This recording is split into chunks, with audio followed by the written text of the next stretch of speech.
After much reflection, prayer, and conversation with my family, I have decided to run for the United States Congress in Florida's 6th District. Flagler County School Board Chair Will Furry is running for Congress in a district that includes part of St. Johns County. District 6 covers Flagler County and part of St. Johns County. Flagler County School Board Chair Will Furry sharing his platform as a candidate. I want to fight for a strong economy, parental rights, and a strong border, especially for those families that have come to me who have lost a child due to fentanyl poisoning.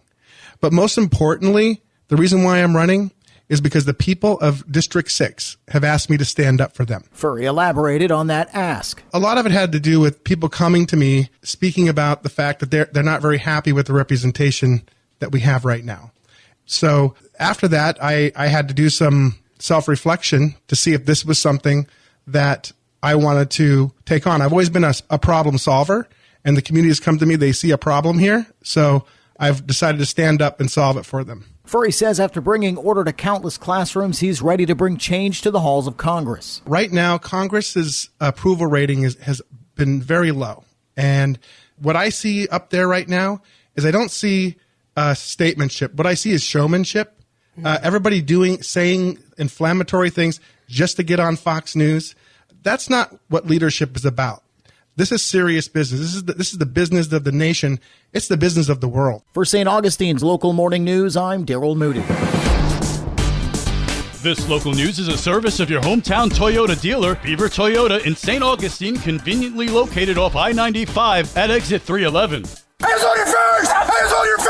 What happened? Keep your hands on your face! Do not move! Yes, sir. What happened? Residents of the Royal St. Augustine neighborhood were alarmed by the sound of smoke bombs and a helicopter circling overhead around midnight last Tuesday. But police got their guy. Liz Ryan has a report. That was the dramatic end of an investigation. Commander George Harrigan of the St. Johns County Sheriff's Office tells us how it started. 13-year-old victim disclosed she was provided alcohol and narcotics by the suspect and was sexually assaulted. Devin James Platt, a big guy, made a big mistake. Platt, who's described as 6'7", 248, traveled to a location where he believed he was meeting the victim. He was in for a very unpleasant surprise. Instead, met members of the SJSO SWAT team. Devin James Platt, 18, was taken into custody by deputies on charges related to traveling to meet a minor for sex and lewd or lascivious battery. He's up on a slew of serious charges. Traveling to meet a minor for sex, lewd or lascivious battery,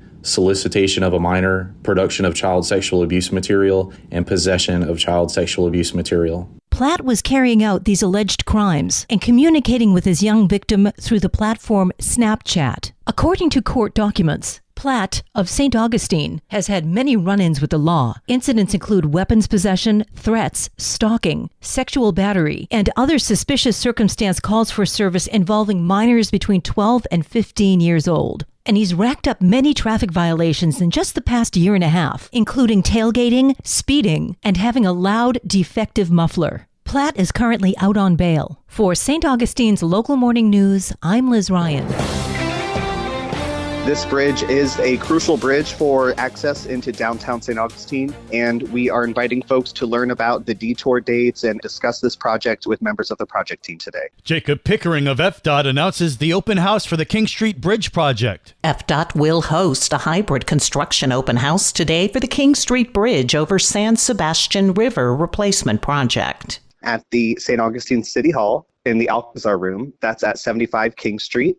It will also be available online for those unable to attend in person. If you want to register for the virtual open house tonight, you can certainly do so at nflroads.com/VPH. That VPH stands for Virtual Public Hearing. If you're interested, you can drop by the St. Augustine City Hall Alcazar Room, 75 King Street, St. Augustine, anytime between 4:30 p.m. and 6 o'clock. Attendees will have the opportunity to view displays, ask questions, and speak with members of the project team, including learning about construction specifics. The detour schedule is still being worked on by FDOT officials. As of right now, we are expecting the detour to begin most likely in January of 2026 and hopefully be open before Nights of Lights 2026. Jacob Pickering. For St. Augustine's Local Morning News, I'm Karen Johnson. And now you're up to date with St. Augustine's Local Morning News. I'm Rich Carroll.